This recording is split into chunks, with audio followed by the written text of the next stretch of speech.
Le flash foot du jour, au Barça, les détails de la lettre envoyée par le club à la fédération. Nous avons envoyé une lettre de plainte officielle à la fédération pour dénoncer le manque d'uniformité des critères d'arbitrage. Dans cette lettre, nous exprimons notre profonde préoccupation face à la répétition d'un critère hétérogène. Le Barça demande l'uniformité des décisions arbitrales et l'égalité de traitement entre les clubs afin de maintenir la crédibilité et le prestige des compétitions. Les premiers mots d'Igor Tudor. C'est un honneur de rejoindre ce club à un moment aussi important. Je suis conscient de la responsabilité qui m'incombe et mon objectif est clair. Apporter plus de régularité à nos performances et disputer chaque match avec conviction. Cette équipe possède de solides qualités et mon travail consiste à l'organiser, à la dynamiser et à améliorer rapidement nos résultats. Au PSG, Joao Neves devrait être présent contre Monaco. Touché à l'épaule et sorti sur blessure lors de la défaite face à Rennes, le joueur de 21 ans n'inquiète pas, le staff médical indique l'équipe.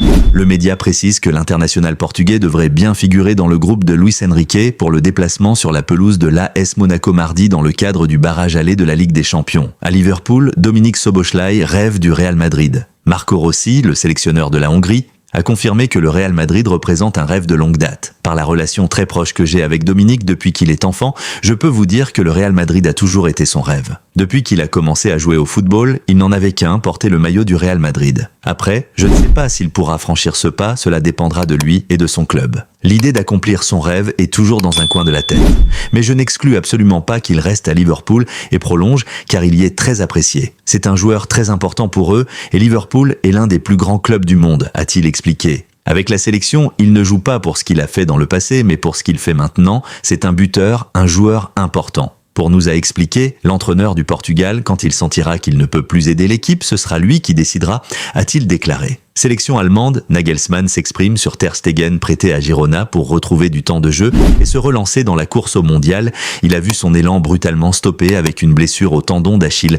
Julien Nagelsmann s'est exprimé sans détour. Il y a 3 éléments à prendre en compte concernant le poste du gardien, a expliqué le sélectionneur de la Nationalmannschaft, évoquant d'abord cette blessure tragique dont je suis profondément désolé. Le sélectionné pour le mondial doit être judicieux pour lui et pour nous, mais actuellement la situation n'est pas favorable, a-t-il prévenu, et à Manchester City, Rodri risque une suspension. La fédération a annoncé l'ouverture d'une procédure disciplinaire à son encontre à la suite de ses déclarations après le nul concédé contre Tottenham.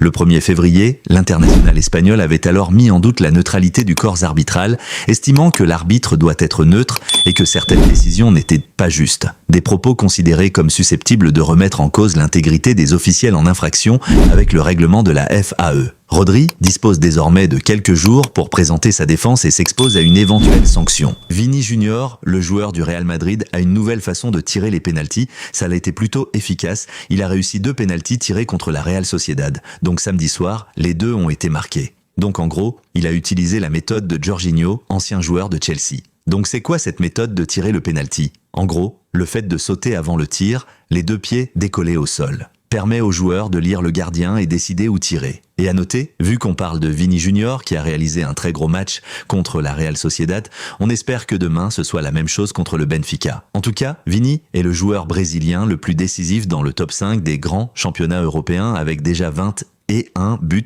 et passes D en 34 matchs. Et à noter que Vinicius peut égaler Cristiano Ronaldo aussi avec une stat complètement folle. Donc, Vinicius Junior est à 3 buts ou passes D en gros dans la campagne cette saison de Ligue des Champions, pour devenir le 2e joueur de l'histoire à avoir 10 buts et passes D dans 5 saisons consécutives de la Ligue des Champions. Seul CR7 a réalisé cet exploit de 2010 à 2011 jusqu'à 2017. 8 saisons consécutives où Ronaldo a été décisif au moins 10 fois avec des buts et des passes D. Et pour finir avec la rencontre demain du côté du Benfica, attention à 3 joueurs du Real Madrid, donc Tchouaméni, Hudson, Alvaro, Carreras. Donc s'ils prennent carton jaune demain, ils seront suspendus pour le match retour.